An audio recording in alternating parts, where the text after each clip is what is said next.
You'll be delighted to know that my cousin Carl had an inspired idea the other day when my aunt let him come up from his basement bedroom to use her stationary bike. The experience exhausted him. So his idea was a stationary motorcycle. As he explained it to me, it would require less effort. You just sit down and turn the engine on, and then you sit there and ride. And while Carl's an idiot, it got me wondering about other inventors, real inventors, inventors of consequence who weren't idiots. Like Nikola Tesla, one of the greatest scientific minds of all time. And he was in love with a pigeon. It's Russ Woody again, whether you like it or not, with another vital historical fact. Nikola Tesla was a Serbian-born scientist and inventor who lived from 1856 until 1943. And yes, those are the correct exact dates, so don't give me shit about screwing up again.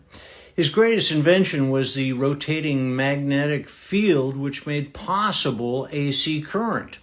The invention helped usher in the age of electricity. But he had a few quirks, Tesla did. He was obsessed with the number 3, for instance. He always had to wash his hands 3 times, and he'd only enter a building after he circled it 3 times, which I guess would make one glad that he never became a fireman. He was also a germophobic. He avoided shaking hands, and he sprayed down messengers with antiseptic before receiving any packages from them. When he was celibate, he thought that sex would hinder his scientific work, which is an excuse I might use sometime. Which brings us to pigeons.